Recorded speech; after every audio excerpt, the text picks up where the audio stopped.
Hello, gang.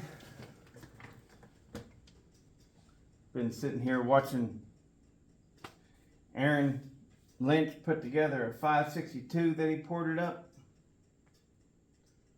Sure, it's going to run great. And I am putting back together my Shindaiwa 600 SX. Oh, I should show you.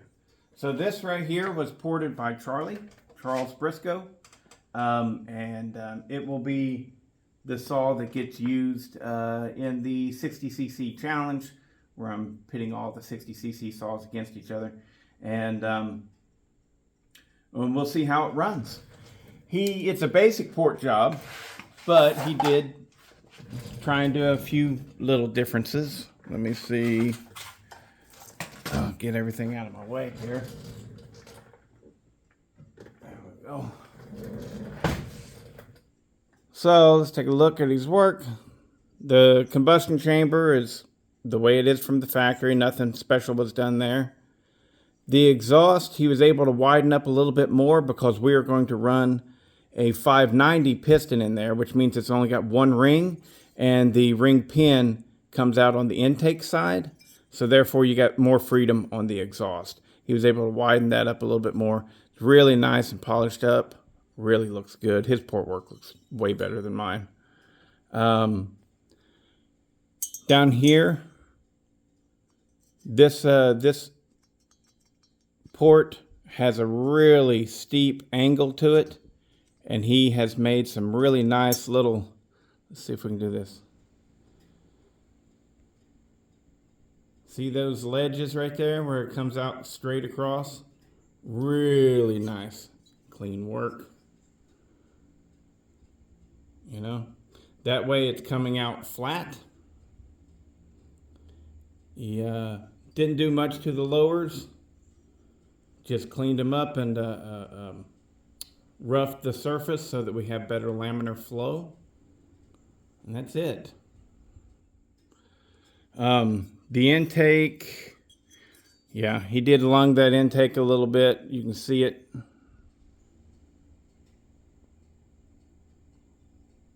Widened it up, raised it where he could. It has to have that dip in the middle because that right there is where the piston ring pin locator is. And so we got to keep that piston ring from spreading out. That's why you leave that little nipple, I guess you might say. All right, so I am ready to put this thing on. Let me see if this will work right here. Oh yeah, that'll work. So we got our ring compressor right there. And with the 3-bond 1184, this is, I've mentioned it in videos before, this is what has become my go-to stuff.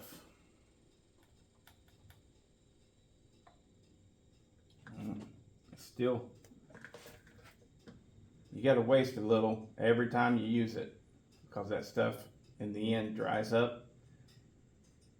It would probably be better if I kept this in the refrigerator. Maybe then I wouldn't have to waste so much every time I use it. I don't know.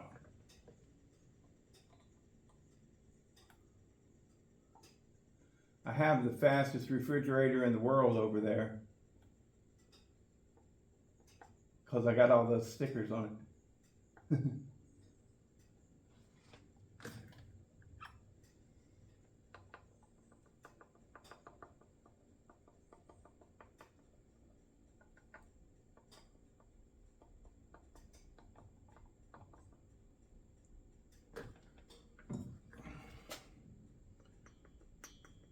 Whenever I sent this cylinder to Charlie, I had already done the machine work on the base. It's probably right at 20 thousandths. I don't know for sure. And I don't know for sure what Charlie's numbers are either. He told me, but I don't remember. Not right offhand.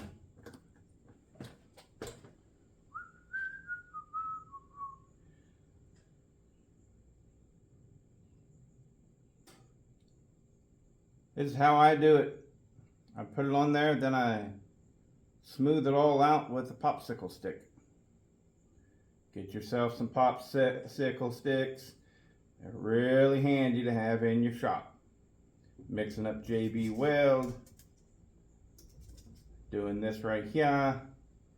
All kinds of stuff.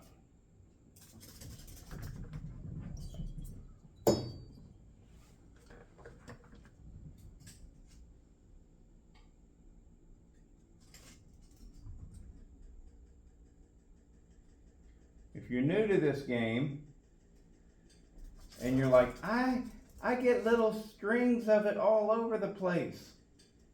Some of it goes down into my crankcase.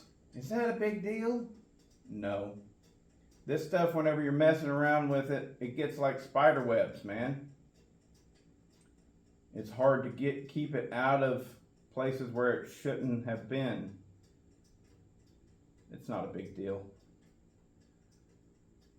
That engine will break it up and chew it up, melt it up, spit it out the exhaust.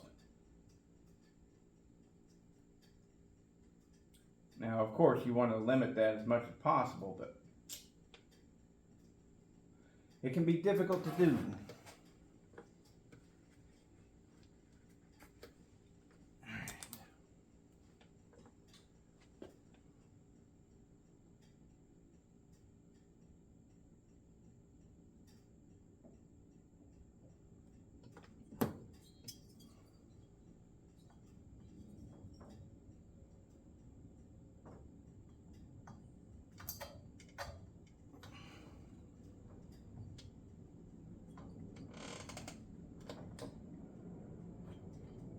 Yeah, come on. There we go.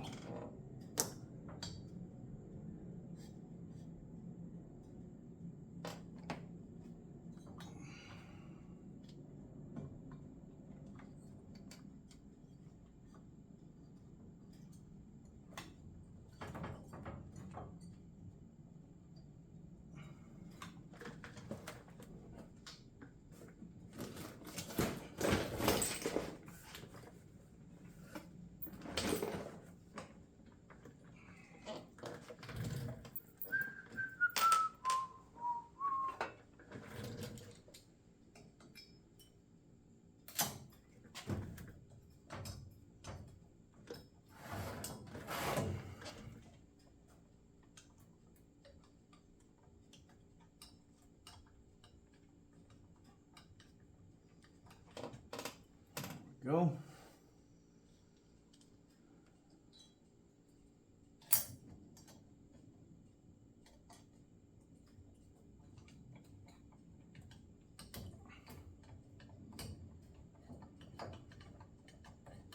Did you guys see the video of Okie Woodsman getting to check out the Echo and Shindaiwa factory up there in not Chicago, it's in Lansing, I think, Illinois, or Lansing, Illinois. I can't remember. That was a cool video. He did a really good job on that.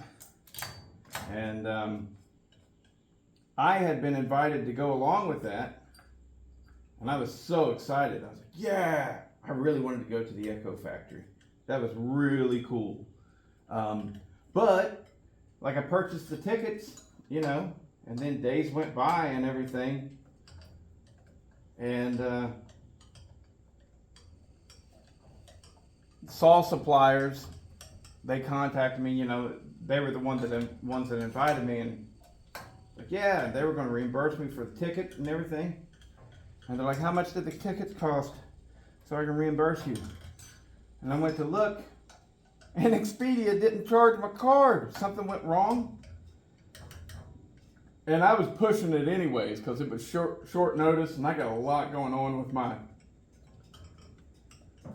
I got to sell my mom's house. I'm about ready to go make another trip up there. So it really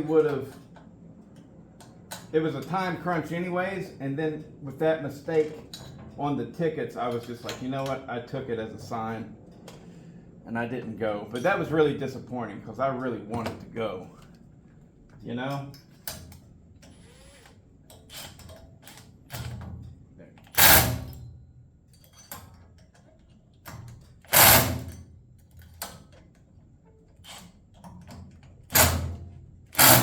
Maybe they'll do it again in the future.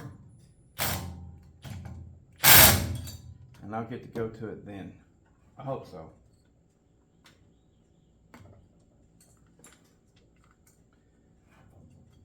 Out of all the saws that I've worked on, this 590 and the 4910 are among the easiest to mess with, I'm telling you.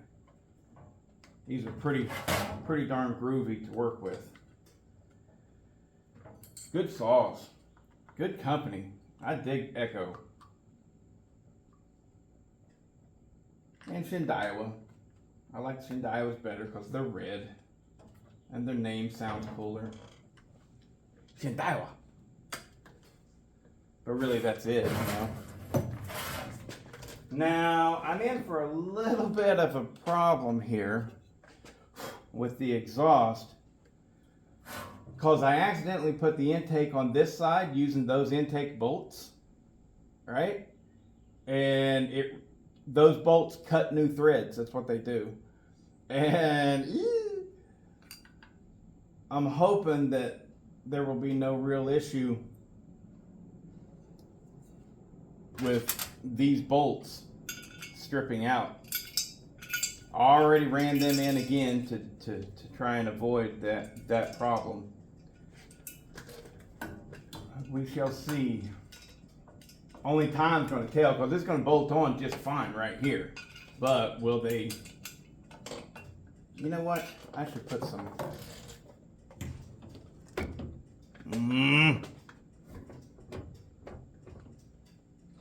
I should put some Loctite on those.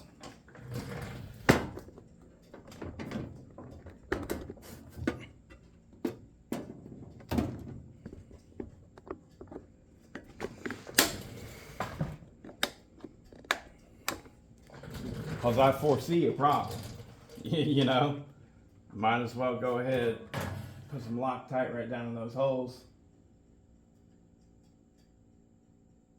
And hopefully these screws will stay in place. Because in theory, now that this thing's all ported up and stuff, putting it back together, I should never have to go back in.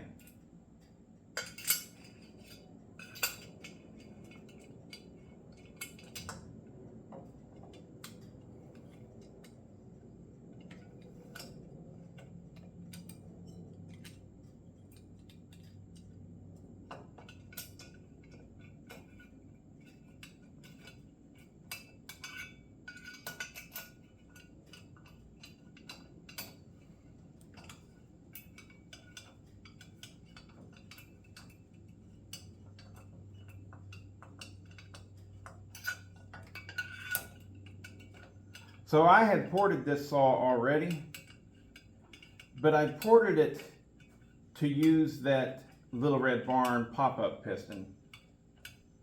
And it performed all right, but not the way I wanted it to.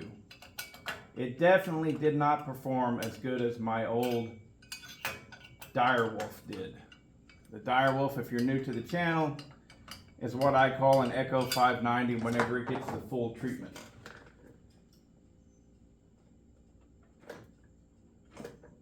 It's a cool name. And I just like calling it that.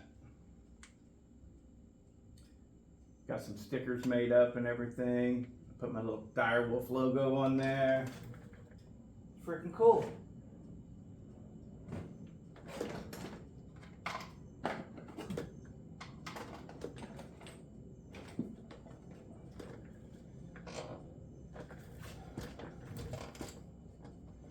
Might as well Loctite these as well. Echo loves using their Loctite from the factory. Guess I'll follow suit.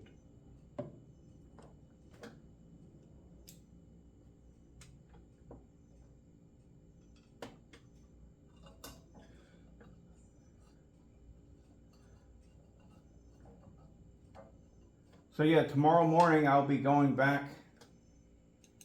I'll go to Tennessee first because I have to testify in court against that guy who pulled a gun on me. Gonna send his ass to prison. Gonna send his ass to prison. Happy for my chance to do that. That guy can suck that one. That's a song I wrote.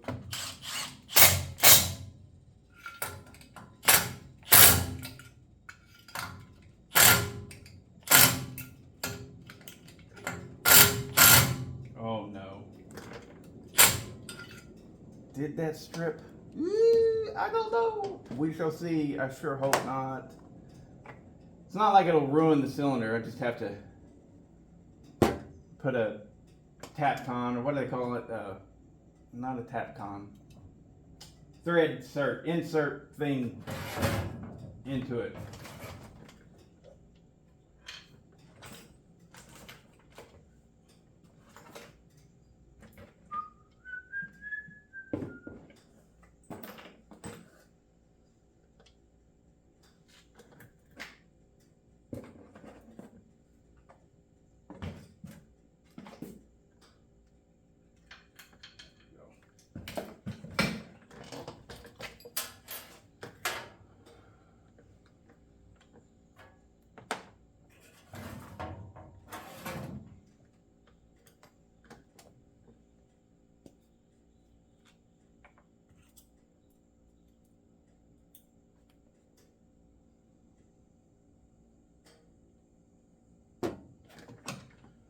So as much as I really like these Echo 590, 620, Shindaiwa 591, 600 SX, as much as I like these saws, you get to a point where you have to admit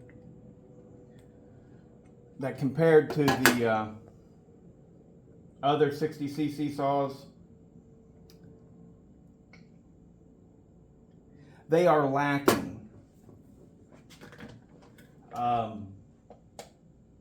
Still great, still pretty great, but yeah, they're just slow, comparatively speaking.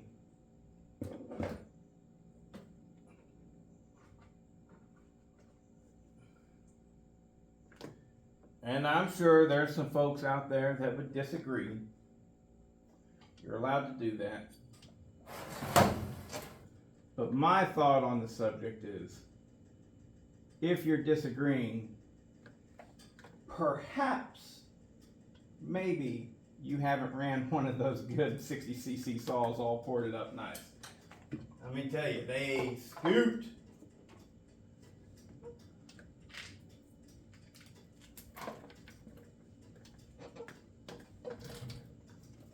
They really do. That Domar 6100, the Husqvarna 562 Mark 1 and Mark 2, just awesome. And as good as these things are, you have to really kind of take them as a different genre, sort of. They're less focused on speed and more focused on the ability to pull a long bar and just torque through stuff, which is great. I like running it. I really do. But when it comes to all-out performance in pretty much every category, these things will lose to the hotter 60cc saws. Unless you are wanting that 60cc saw to pull a 28-inch bar, and I think these might have the leg up on that, if that's what your goal is. But again, maybe, you know, just maybe. Come on, get in there. What's your problem?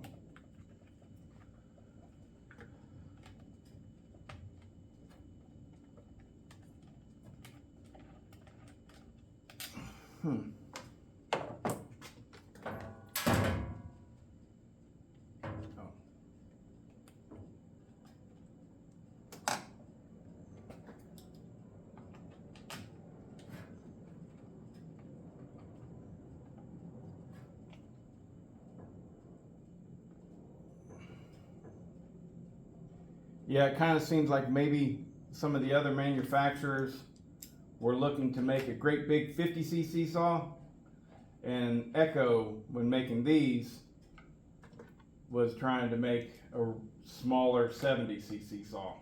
You know? I don't know. Maybe that's BS. But they've got a lot hindering them that keeps them slow. Even though, yeah, you can afford them. I've had some fast ones. But man, everything changed whenever I did that Makita 6100. And then right after that, the 562 XP Mark II. And then right after that, I got sent the 562 XP that was built by my buddy. And it's just like all three of those saws would just blow this thing away. And I know that the Steel MS361 and the 360 will be similar.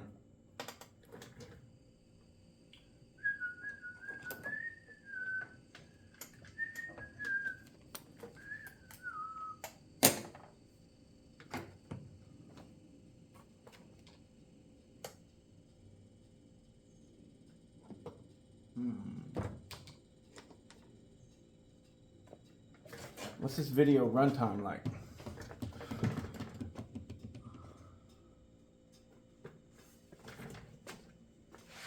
Yeah, it's 22 minutes. I'm going to shut it off.